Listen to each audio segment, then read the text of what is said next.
A violent attack on a Democratic congressman's office. Representative Gerry Connolly says a man wielding a metal baseball bat injured two staffers at his Virginia office just outside of Washington, D.C. CNN's Jessica Schneider is on the scene for us right now. So what are authorities saying, Jessica? Well, right now, Wolf, they're not saying what exactly the motivation here was, but sources are telling our John Miller that this suspect was in fact known to Congressman Connolly's offices. So all of this unfolded just before 11 o'clock this morning at the district office here in Fairfax, Virginia. We're about 20 miles outside Washington.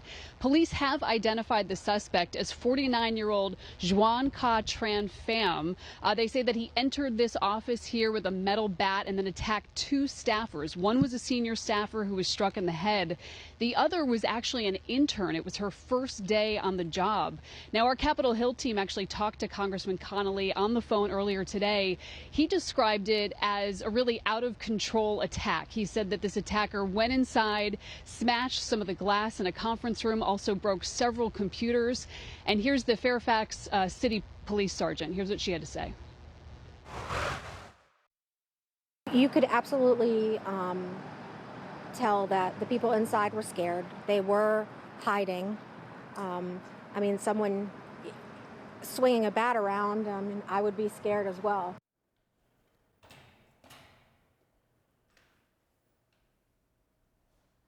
Capitol Police, and tonight we're actually learning our team on the ground has talked with the father of this suspect. He says that he suffers from schizophrenia, has not taken his medication in 3 months, and court records reveal that this same suspect actually was charged with assaulting a police officer several years ago. The charges, though, were ultimately dropped. Now, Congressman Connolly, he was actually not at this district office. He was nearby at a food pantry ribbon cutting, but he did release a statement about this. He said this, he said, "The thought that someone would take advantage of my staff's accessibility to commit an act of violence is unconscionable and devastating." Now, the two people who were attacked, they were taken to the hospital, non-life-threatening injuries.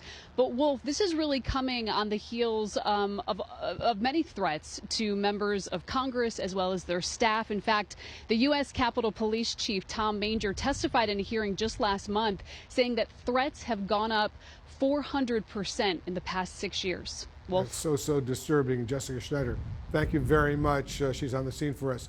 Let's discuss what's going on with Representative Veronica Escobar, a Democrat of Texas, a member of Congress. Congresswoman, thanks so much for joining us. What's your reaction to this attack on staffers in Congressman Gerry Connolly's office? It comes amid, as you heard, a wave of truly unprecedented violent threats and attacks against U.S. lawmakers. Well, Wolf, my heart goes out to the staff members. You know, these are public servants who go to work every day, and they are there to help serve constituents.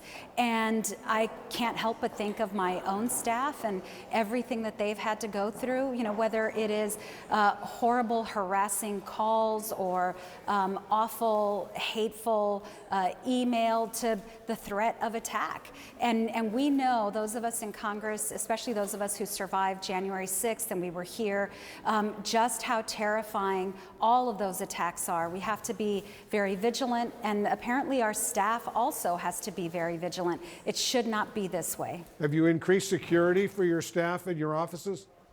Yes, over the years, I have increased security for my staff in the district office, also around my home, frankly, but it is still terrifying. We have to be accessible to our constituents. We have to interact with them, and every time that we do, it comes with some risk.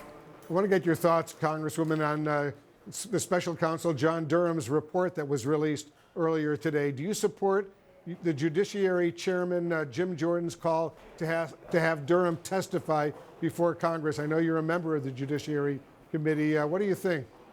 I am a member of the House Judiciary Committee, and Chairman Jordan, unfortunately, instead of using the committee as a vehicle for getting real work done for the American people, solving the many challenges that we face in our country, he has used it as an opportunity for performance.